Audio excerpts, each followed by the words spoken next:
50 دوم یعنی ارشاد قمریہ کی 52ویں مجلس میں ہم اور آپ مطالعے میں ہیں، اور یہ مجلس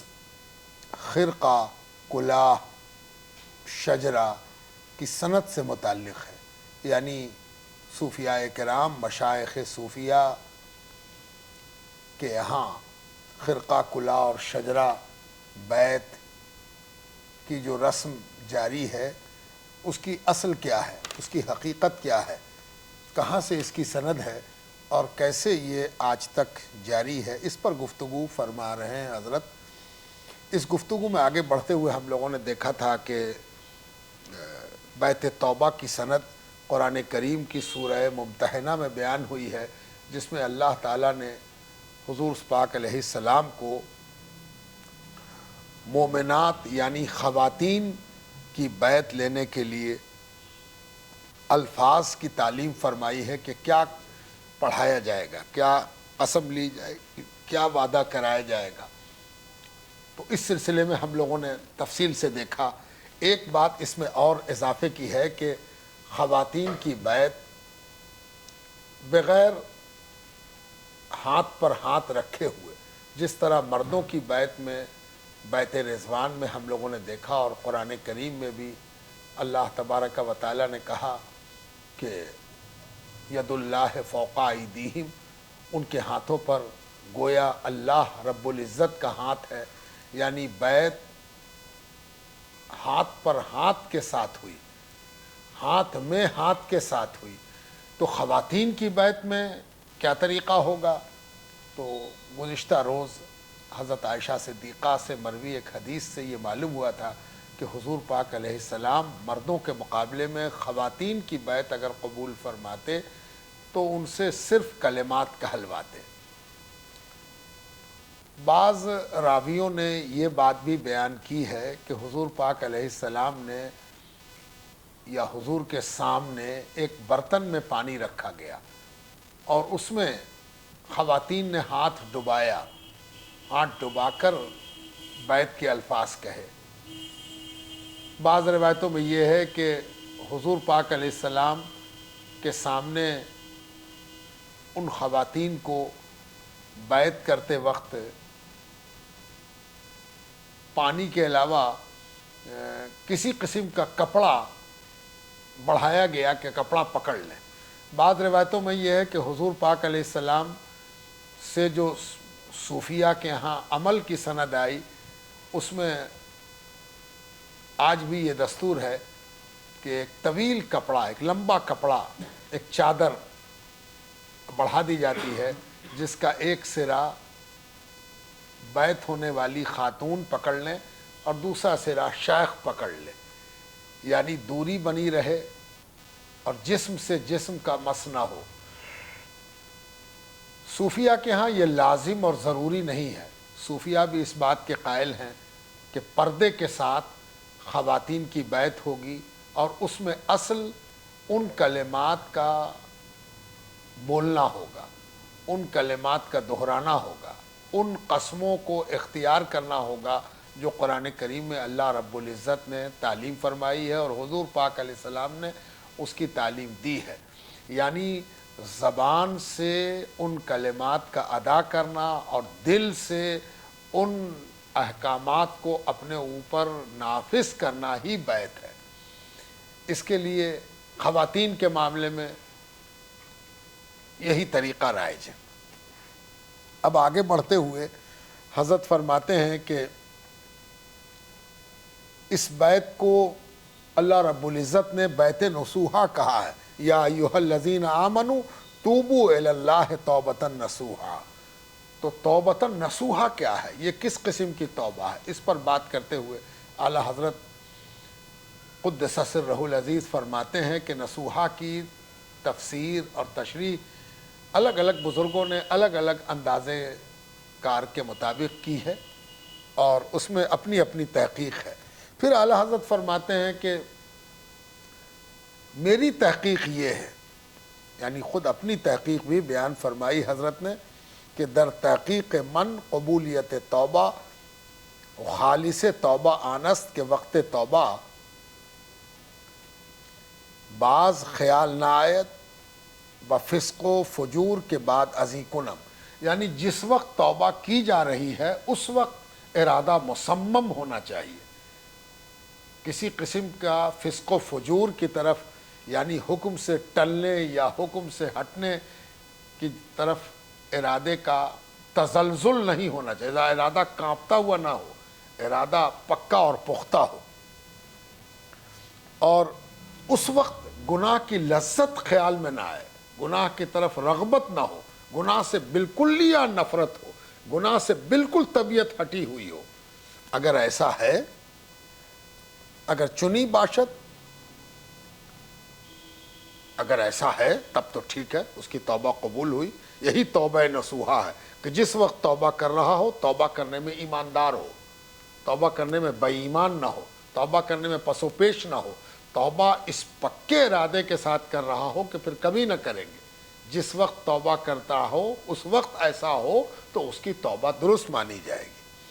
البتہ اگر ایسا نہیں ہے تو البتہ توبہ او درست نہیں، اگر ایسا نہیں ہے تب پھر اس کی توبہ درست نہیں ہے، تب اس کی توبہ درست نہیں ہے۔ بقبولیت چہ رسد، جب توبہ درست ہی نہیں ہے تو قبولیت تک کہاں سے پہنچے گی؟ قبولیت تک پہنچنے کے لیے ضروری ہے کہ توبہ درست ہو، اور توبہ چہ کر، اور توبہ کیا کیا آپ نے؟ جب توبہ آپ کی مکمل ہی نہیں تھی، توبہ میں آپ کے اخلاص ہی نہیں تھا، تو کیا توبہ کی؟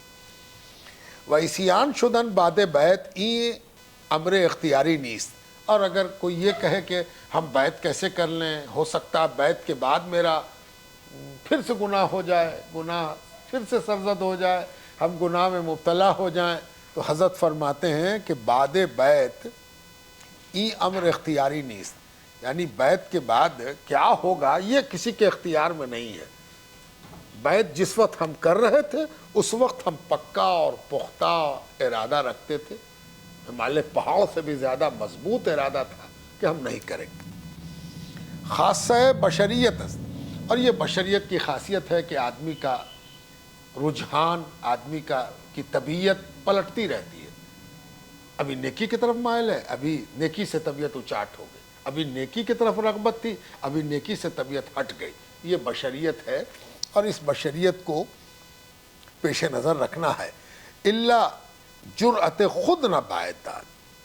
یعنی ایک بات تو ہونی چاہیے کہ گناہ کی طرف اب جرأت نہیں ہو، پیش قدمی نہ ہو، گناہ کی طرف بڑھے نہیں، اپنی عادت و اعتبار کو اس طرح پلٹ کے رکھے کہ پھر گناہ کی طرف اس کی رغبت، پیش قدمی، رجحان نہ ہو، اس کی کوشش کی جائے۔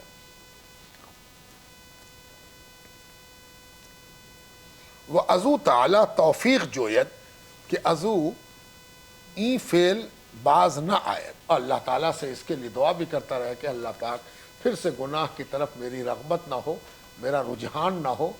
گناہ کی طرف طبیعت کا میلان نہ ہو، میرا قدم نہ بڑھے، اس کی طرف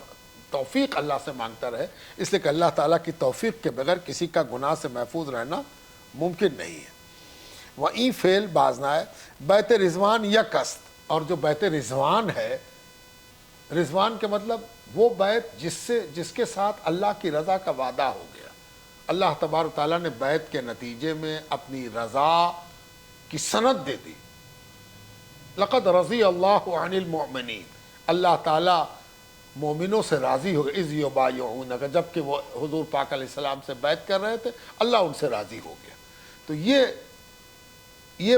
بیت رضوان کہلاتی ہے، یعنی ایسی قسم، ایسا عہد، ایسی بیعت جس سے رضوان اللہ کا جڑ گیا ہو، رضا اللہ کی جڑ گئی ہو، اللہ کی رضا کا وعدہ جڑ گیا، وہ بیت رضوان، اور وہ ایک ہے، وہ ایک ہی بار ہوئی ہے، وہ درخت کے نیچے ہوئی ہے، وہ حدیبیہ کے موقع پر ہوئی ہے، حضور پاک علیہ السلام کے دست مبارک پر ہوئی ہے، اور وہ حضور کی حیات مبارکہ میں بھی ایک ہی بار ہے، جو شان نزول اس کی ہے اور جس کا ذکر قرآن میں موجود ہے۔ دیگر بار نیست، کوئی دوبارہ کہے کہ یہ بیت رضوان یہ بھی ہے، یہاں بھی ہے، وہاں بھی ہے، نہیں، بیت رضوان ایک ہی ہے، مگر توبہ بوقوع عصیان، لیکن توبہ گناہ کے صدور کے بعد، گناہ کے ہو جانے کے بعد اللہ رب العزت کا فضل ہے کہ اس نے توبہ کی گنجائش رکھی ہے کہ جب کبھی گناہ ہو، طبیعت گناہ کی بعد اگر توبہ کی طرف مائل ہوتی ہے تو یہ اللہ کی مہربانی ہے، یہ اللہ کا بڑا فضل ہے۔ تو جب جب عصیان یعنی گناہ یعنی نافرمانی یعنی کج روی یعنی اللہ کی راہ میں حد کو پھلانگنا ہوگا، تب تک توبہ کا جواز رہے گا۔ تب جب تک کہ آدمی کی روح بدن سے نکل نہ جائے تب تک توبہ کی گنجائش اللہ رب العزت کے فضل سے جو حضور پاک علیہ السلام پر ہے، ان کی امت پر ہے، ان کے طفیل ہے، یہ باقی رہے گا۔ اگر بدست پیر خود نمائد مذاقہ نیست، اور جب ایسا ہو جائے تو پیر کے ہاتھ پر توبہ کر لے تو اس میں کوئی مذاقہ نہیں، یعنی پھر سے توبہ کر لے، یعنی پھر توبہ کی طرف مائل ہو اور پھر کہے کہ حضور ہم پھر سے توبہ کرنا چاہتے ہیں۔ بیت توبہ جدید آمداز، اس لیے کہ بیت کا رینیول، بیت کو پھر سے کرنا، بیت کے سلسلے میں پھر بیت کی طرف مائل ہونا، یہ آیا ہے، اس کا ذکر آیا ہے، صحابہ کرام سے بھی ثابت ہے اور اب تک کی تاریخ میں بھی اکابر سے یہ ثابت ہے۔ خود حضرت مخدوم جہاں رحمۃ اللہ علیہ کے وفات نامے میں یہ ذکر آتا ہے کہ بعض حضرت کے صحبت یافتہ بعض مریدین آگے بڑھے اور انہوں نے کہا کہ حضور ہم پھر سے توبہ کرنا چاہتے ہیں۔ مخدوم جہاں رحمۃ اللہ علیہ نے ہاتھ بڑھا دیا، توبہ کرا دیا۔ تو اس کے مطلب یہ ہے کہ بیت توبہ جدید یعنی پھر سے بیت توبہ کی تجدید، رینیول، ایسا بھی ممکن ہے، الا در دست پیر خود نہ بردست دیگر۔ لیکن یہ بیت توبہ جو پرانی بیت کی تجدید ہو، پہلے ہم بیت کر چکے ہیں اور پھر بیت کر رہے ہیں، اس بیت کی تجدید بہتر یہ ہے کہ اپنے ہی پیر کے ہاتھ پر ہو۔ ایسا نہیں کہ آج ان کے ہاتھ بیت ہو کر ان کے ہاتھ بیت ہو گئے، تو یہ اس سے نفس کو اور موقع ملتا ہے۔ ان کے پاس پہلی توبہ محفوظ رہی، دوسرے کو معلوم ہوا تو ہم دوسری توبہ دوسرے کے ہاتھ پر کیا، یہاں کے تائب رہے وہاں کے بھی تائب ہو گئے، ایسے نہیں ہوتا۔ اگر کسی کو بیت جدید کرنی ہو تو وہ اپنے ہی پیر کے ہاتھ پر کرے تو بہتر ہے۔ اگر وہ پیر موجود نہیں ہے، پیر کا وصال ہو چکا ہے، پیر سے فراق ہو چکا ہے، بہت دن ہو گئے، ملک بٹ چکا ہے، پیر کہیں چلے گئے، مرید کہیں چلے گئے، تو دوسرے کے ہاتھ پر کرے تو کوئی حرج نہیں ہے۔ بعض بزرگوں نے یہ بھی لکھا ہے کہ اگر کبھی اضطرار کی کیفیت ہو کہ ہم سے گناہ ہو گیا اور ہم کیسے توبہ کریں اور ہم کیا کریں، تو ایسے موقع پر اگر پیر موجود نہیں ہے تو پیر کا کوئی تبرک، پیر کے کوئی آثار ہو، ان کا کوئی لباس ہو، ان کی کوئی چیز دی ہوئی ہو، عطا کی ہوئی ہو، اس کو بھی سامنے رکھ کر یا اس پر ہاتھ رکھ کر توبہ کر لے تو وہ بھی بیت جدید کے شمار میں آئے گی۔ تو در دست پیر خود نہ بردست دیگر، کسی دوسرے کے ہاتھ پر نہیں۔ بیت دانش کے بیت 4 قسم است۔ اچھی طرح جان لو کہ بیت کی 4 قسمیں ہیں، مرید ہونے کی یعنی مریدی کی 4 قسمیں ہیں۔ اول بیت رضوانی کہ بیت تربیت باطن برائے جہاد نفس امارہ کردن۔ پہلی قسم کیا ہے؟ جس کو ہم بیت رضوان یا بیت رضوانی کہتے ہیں، یعنی وہ بیت جس سے اللہ نے اپنی رضا کا وعدہ فرمایا، وہ بیت۔ یہ بیت کیا تھی کہ اس میں تربیت باطن برائے جہاد نفس امارہ، آدمی کا جو نفس ہے یہ ہمیشہ آدمی کو زندگی کی طرف مائل کرتا ہے، زندہ رہنا ہے، بچ کے رہنا ہے، سنبھل کے رہنا ہے، اس دنیا میں ہم کو کامیاب رہنا ہے۔ ایسے میں اگر کوئی خطرہ مول لینا ہو تو کون سا نفس خطرے کو تیار ہو؟ ہر آدمی کا نفس، ہر آدمی کی طبیعت، ہر آدمی کا من خطرے سے بچاتا ہے۔ جان بوجھ کے خطرہ مول لینا یہ کوئی کمال نہیں ہے۔ تو یہ جو بیت رضوان ہے یہ تو صاف صاف بات تھی کہ ہم لوگ حضور پاک علیہ السلام کے لیے اپنی زندگی کو لگا رہے ہیں، ہم زندہ ہیں اور اس وقت تک ہم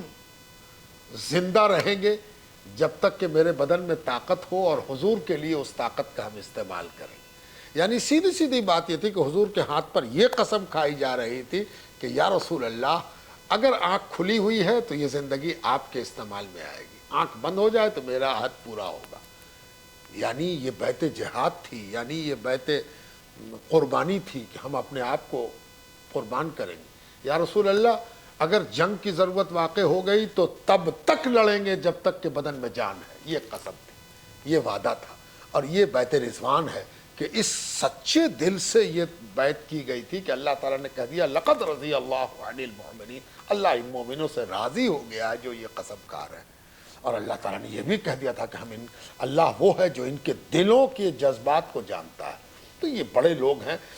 ان کی بڑائی میں کیا شبہ ہے، جن کی گواہی خود پروردگار دے رہا ہے اور حضور پاک علیہ السلام کے زبان مبارک سے دلوا رہا ہے۔ تو یہ بیت رضوانی ہے، یہ پہلی قسم ہے۔ دوسری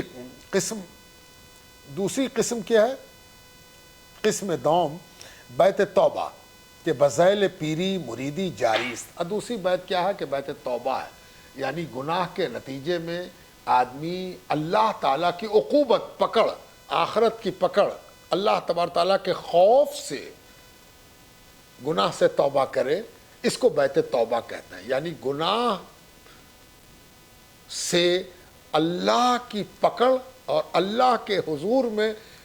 حاضر ہو کر حساب دینے کے سے شرماتے ہوئے جو بیعت کی جائے وہ بیت توبہ ہے۔ اور اس کے لیے یہ وہی بیعت ہے جو پیری مریدی کی شکل میں خانقاہوں میں مشائخ کی خدمت میں، مشائخ کی صحبت میں جاری ہے، یہ بیت توبہ ہے، اور یہ دوسری قسم ہے۔ قسم سیوم بیت جہاد، بیت جہاد کہ نزول این آیت کریمہ برانست و تا زمان صحابہ رضوان اللہ علیہم جاری مان، اکنون جہاد مفقود است تا زمان سلاطین مان۔ یہ وہ بیت ہے جو حضور پاک علیہ السلام جب کبھی جہاد کے لیے اللہ کا حکم سناتے، وحی کے ذریعے حکم سناتے کہ فلاں جگہ جنگ کی ضرورت ناگزیر ہو گئی ہے، جانا پڑے گا، اللہ کے لیے نکلنا پڑے گا، اعلان ہوتا، کبھی رات کی تنہائیوں میں ہوتا، کبھی صبح کی پہنائیوں میں ہوتا۔ جب اللہ رب العزت وحی فرماتا، حضور اس وحی کی روشنی میں اعلان جہاد کرتے، اور لوگ دوڑ کے حضور صلی اللہ علیہ وسلم کی پکار پر لبیک کہتے، یا کسی صحابی کو حضور بھیج دیتے تو لوگ صحابی کے پکارنے پر دوڑ کے آتے اور لبیک کہتے، یا رسول اللہ ہم حاضر ہیں، ہم تیار ہیں، کہاں بھیجا جائے گا، کب بھیجا جائے گا، یہاں تک کہ جو جس حال میں ہوتا اسی حال میں آ جاتا۔ یہ لبیک کہنا ان کا بیت جہاد تھا کہ اللہ تبارک تعالیٰ کے حکم پر، حضور کے کہنے پر وہ فوراً حاضر آتے تھے اور لڑائی کے لیے جاتے تھے۔ یہ کب ہوتا تھا؟ یہ حضور کی حیات مبارکہ میں ہوا، صحابہ کرام کے ساتھ ہوا۔ صحابہ کے ایمان کی یہ روشن دلیل تھی کہ جب ان کو طلب کیا گیا، انہوں نے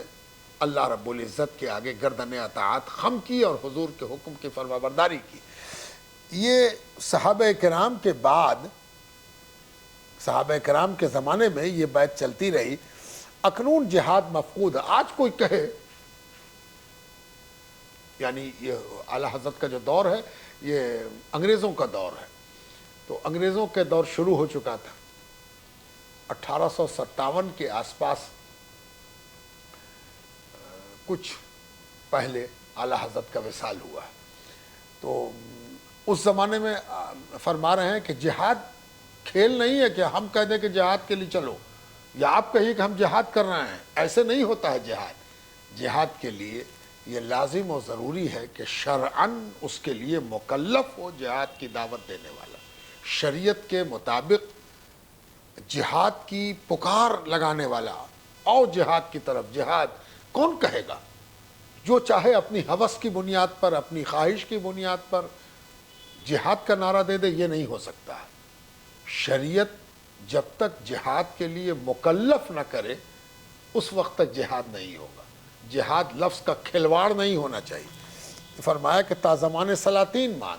اگر ایسا حاکم ہے، ایسا امیر ہے جو شرعاً قائم ہوا ہے، شریعت کے مطابق جس کی امیری کا قیام ہوا ہے، امیر بنا ہے، حاکم بنا ہے مسلمانوں کا، اس کو شرعاً یہ اختیار ہے کہ وہ جہاد کا قول کرے، اور اس کے جہاد کے قول پر، جہاد کی پکار پر، جہاد کی دعوت پر لبیک کہنا ہم سب کا ایمانی فریضہ ہے، اور یہ تبھی ہوگا جب کوئی شرعاً مکلف ہو۔ قسم چہارم، چوتھی قسم کیا ہے؟ بیت خلافت کہ بعد رسول علیہ السلام اصحاب کبار بدست حضرت خلیفہ اول رضی اللہ عنہ کردن و بعد ازاں بدست خلیفہ دوم حضرت عمر رضی اللہ عنہ بعدہ بدست حضرت عثمان و حضرت علی رضی اللہ عنہما گردید تا خاتم الخلافت مان۔ چوتھی بیعت کون ہے؟ جس کو ہم بیعت خلافت کہتے ہیں، یعنی حضور پاک علیہ السلام کے بعد حضور کے جانشین، حضور کے بعد ان کے جگہ کو زینت بخشنے والے اور لوگوں کو اللہ کی طرف ان کے احکامات، اللہ کے احکامات کا پابند کرانے کے لیے جو شخصیت بیعت لے رہی ہے وہ بیعت خلافت ہے۔ یعنی صحابہ نے سیدنا ابو بکر صدیق کے ہاتھ پر خلافت کی بیعت کی تو یہ بیعت خلافت ہے، یہ بیعت رضوان نہیں ہے، یہ بیعت توبہ نہیں ہے، یہ بیعت جہاد نہیں ہے، یہ بیعت خلافت ہے۔ یعنی حضور پاک علیہ السلام کے آپ نائب ہیں، جانشین ہیں، حضور کی جگہ پر آپ بیٹھ رہے ہیں اور آپ کے ہاتھ پر ہم بیعت اس لیے کر رہے ہیں کہ آپ ہم کو حضور کے طریقے کے مطابق حکم دیجئے گا، اور جب تک آپ حضور کے حکم کے مطابق رہیے گا ہم کو تابع فرمان پائیے گا۔ یہ حضرت بکر صدیق نے جو پہلا خطبہ دیا اس میں یہ ارشاد بھی فرمایا کہ میں تم لوگوں پر حاکم بنایا گیا ہوں اپنی مرضی چلانے کے لیے نہیں، ہم تمہیں اللہ اور رسول کے حکم کی طرف بلائیں گے، جب تک میرے حکم میں اللہ اور رسول کا حکم تم کو نظر آئے میری اطاعت کرنا، اور اگر ہم خود اس سے باہر نکل جائیں تو میری اطاعت بھی تم پر لازم نہیں۔ یہ پہلا خطبہ ہے سیدنا ابو بکر صدیق کا جو لینڈ مارک ہے اور سنگ میل ہے، اور یہی بیعت خلافت کی بنیاد ہے۔ اور یہ ایک بار نہیں ہوا، سیدنا ابو بکر صدیق کے ہاتھ پر ہوا، پھر حضرت عمر فاروق رضی اللہ تعالیٰ عنہ کے ہاتھوں پر ہوا، پھر سیدنا عثمان غنی رضی اللہ تعالیٰ عنہ کے ہاتھ پر ہوا، پھر مولا علی کرم اللہ تعالیٰ وجہ کے ہاتھوں پر ہوا۔ اور یہ چاروں بیعت خلافت ہے، اور ان چاروں بیعت کی عظمت مسلم ہے اور اس پر اجماع ہے۔ پھر فرماتے ہیں تا خاتم الخلافت مان، یہاں تک کہ خلافت کا خاتمہ ہو گیا، یعنی یہاں پر نام لیے بغیر حضرت امام حسن کی بات بھی کہہ دی کہ امام حسن کو خاتم الخلافت بھی کہتے ہیں، یعنی ان پر خلافت تمام ہو گئی، ان پر خلافت ختم ہو گئی۔ حضرت امام حسن نے جب خلافت چھوڑ دیا، خلافت سے الگ ہٹ گئے، خلافت سے دستبردار ہو گئے، خلافت سے اپنا ہاتھ کھینچ لیا، خلافت کی ذمہ داریوں سے علل اعلان اپنے کو الگ کر لیا، اس وقت تک یہ بیعت خلافت چلتی رہی۔ اس کے بعد کی بیعت کو بیعت خلافت بھی نہیں کہیں گے، اس لیے کہ اس کے بعد جو بیعت ہو رہی ہے وہ بیعت خلافت کی طرح تو ہے، بیعت خلافت کے اس رتبے کے برابر نہیں ہے جو خلفائے راشدین کی بیعت ہے۔ تا خاتم الخلافت مان چوں بیعت رضوان جاری شد ذکر این نہ مان اگر تصدیق بیعت خلافت دری زمان ہم نمائد۔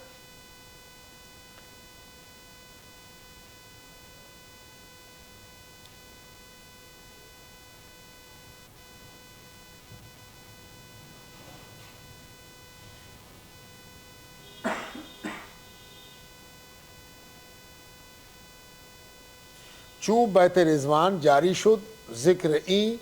نہ مان اگر تصدیق بیعت خلافت دری زمان ہم نمائد۔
چو بیت رضوان جاری شد ذکر ای نماند اگر تصدیق بیت خلافت دری زمانہ ہم نمائد،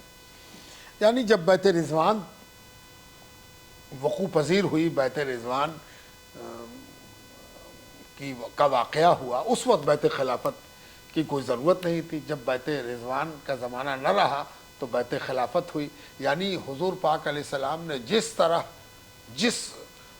منصب کے تحت وہ بیت لی تھی، جس کو ہم بیت رضوان کہتے ہیں، اسی بیت کی نقل، اسی بیت کی اتباع بیت خلافت ہے۔ یعنی حضور کی جگہ پر ان کے خلیفہ راشد کو اسی طرح بیت میں ہاتھ بڑھا کے قسم کھانا کہ یہ حضور کی قسم کی جگہ پر حضور کے نائب کے ہاتھ پر قسم ہے۔ خلیفہ پیر و مرشد را بجائے نائب خلیفہ رسول علیہ السلام داند، یعنی پیر و مرشد کو ہاتھ کیوں دیا جاتا ہے؟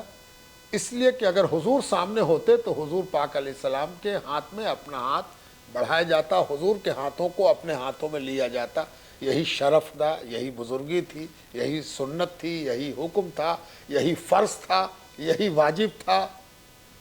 اب حضور پاک علیہ السلام کا زمانہ ہمیں نصیب نہیں ہوا تو اس سنت پر عمل سے ہم محروم نہیں رہیں گے، اور ہم حضور کے نائب کے ہاتھ میں اپنا ہاتھ دیں گے یا حضور کے نائب کا ہاتھ اپنے ہاتھوں میں لیں گے۔ تو پیر و مرشد کو حضور کا نائب سمجھ کے ان کے ہاتھ کو اپنے ہاتھ میں لے یا اپنے ہاتھ ان کے سپرد کرے۔ بیت اطاعت درست است، اور اس طرح بھی کی گئی بیت اطاعت، فرما برداری، یہ درست ہے اور یہ جائز ہے۔ دست در دست آوردن ضرور نہ دارد کہ دست خلیفہ عین دست اوست کہ قبل در دست او دادا است، یعنی کوئی کہے کہ حضور کا ہاتھ تھوڑی ہے، تو ہم کسی کے ہاتھ میں ہاتھ دے دیا تو حضور کا ہاتھ تھوڑی ہوا، نہیں۔ اگر کوئی نائب رسول ہے تو اس کے ہاتھ میں ہاتھ دینا بھی بالکل ویسا ہی ہے جیسے کہ رسول کے ہاتھ میں ہاتھ دیا گیا، اس لیے کہ نیت وہی ہے۔ مثلا حضور کے پیچھے نماز پڑھنا اور کسی حضور کی امت کے امام کے پیچھے نماز پڑھنا، دونوں نماز کی اصلیت یہی ہے کہ حضور کی نماز نہ ہوتی تو اتباعاً یہ نماز بھی نہ ہوتی۔ تو جو نماز آج ہم پڑھتے ہیں، اس نماز کی اہمیت اسی لیے ہے کہ یہ حضور کی اتباع میں پڑھی جا رہی ہے، حضور کے حکم سے پڑھی جا رہی، یعنی اللہ کے حکم سے پڑھی جا رہی۔ حکم الہی، حکم رسول کے ذریعے ہم تک پہنچا، اور آج 1400 برس بعد ہم اسی وقت میں، اسی انداز میں 1400 برس کے بعد کے آدمی کی اطاعت کرتے ہیں، اور اس لیے کرتے ہیں کہ وہ اسی طرح کھڑا ہوتا ہے، اسی طرح بیٹھتا ہے، اسی طرح جھکتا ہے جیسے حضور پاک علیہ السلام کھڑے ہوتے اور بیٹھتے اور جھکتے تھے۔ یہ اتباع حضور کی وجہ سے صحیح ہوئی، تو اسی طریقے سے بیت کی سنت بھی اسی وجہ سے صحیح ہوئی، اور اسی وجہ سے اس کی اہمیت ہے کہ یہ حضور کے نائب کی حیثیت سے کر رہا۔ اگر اپنے طریقے پر کوئی بیت کا طریقہ چلا رہا ہے تو وہ نہ کل صحیح ہوگا نہ آج صحیح ہوگا، یہ حضور کی اتباعی کی وجہ کر صحیح ہے۔ کہ دست خلیفہ عین دست اوست،